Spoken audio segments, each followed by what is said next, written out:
The personal area network. It's not a sexy term, but it is a cool idea. And this is the next step toward it. I'm Michael Fisher, this is Pocket Now, and this is what life on a Pebble smartwatch is like.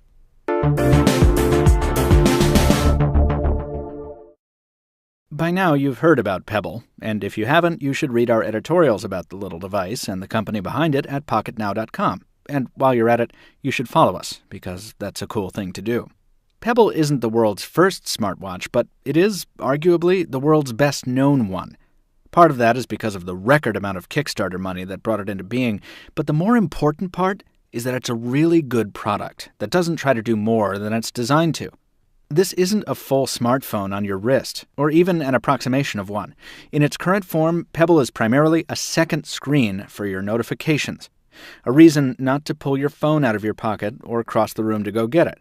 On its face, that doesn't sound like a reason to drop $150, and for some people it sounds absurd.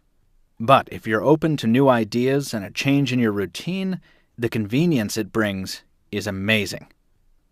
Once you're through unboxing your Pebble and powering it on, and maybe adding a metal watch band like I've done, you've got a choice of configuring it with the standard Pebble app or with the third-party Pebble Notifier, which we recommend as it gives you a wider range of notification customizations.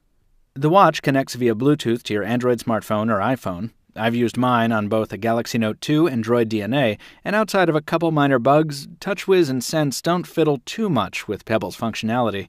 Though you will get tired of the accessibility bug on Samsung phones constantly telling you when you open and close home screen folders. The folder is open. The folder is closed. After you tell Pebble what apps you want it to talk to, you drop your phone in your pocket. And that's when life on a smartwatch begins. Pebble doesn't have a speaker, so the notifications it delivers are vibrations right to your wrist.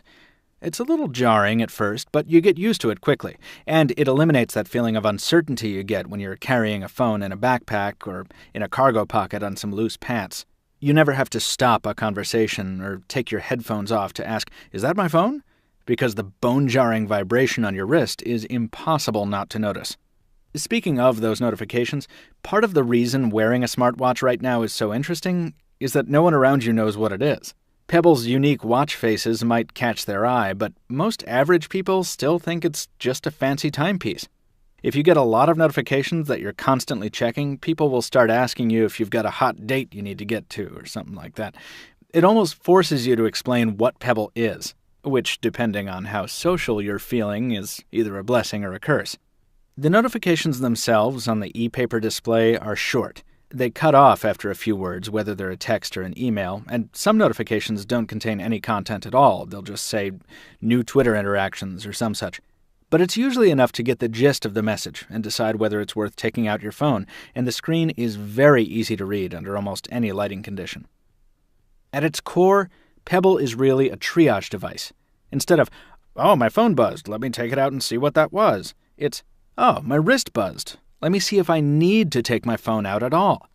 It doesn't seem like much, and people who want to marginalize the product as something for the super lazy have an easy target in Pebble, but they're missing the point.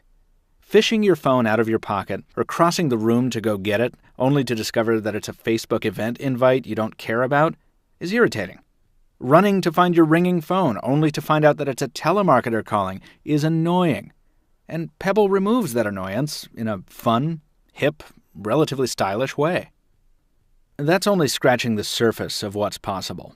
The watch also includes functionality to control your smartphone media player, and there are supposedly a ton of third-party apps coming down the pipe as developers work with Pebble's SDK. But for now, the shortcomings, like not being able to read full messages, lack of an aggregated notification area, and a minor bug here and there, are nowhere near enough to overcome the added convenience Pebble brings. Plus, especially if you're a tech geek, it's just cool. Again, Pebble's concept is not a complicated one. It's a wrist-based extension of your smartphone. But in that simplicity, it's amazing. By not trying to do more than it can, by not overextending itself, it delivers an excellent experience. It's better to do a handful of things well than to do many things poorly, a lesson Pebble clearly understands. We'll doubtless see more features creep into future Pebbles, but this version is so good, and its potential is so vast, that we think it's the first concrete indication that wearable technology doesn't just have to be a fad. It can be practical, it can be useful, and it can be the future. That's it for this time, folks. Thank you for watching. Subscribe in all the usual places, follow us on all the social networks, and stay tuned for a lot more from Pocket Now.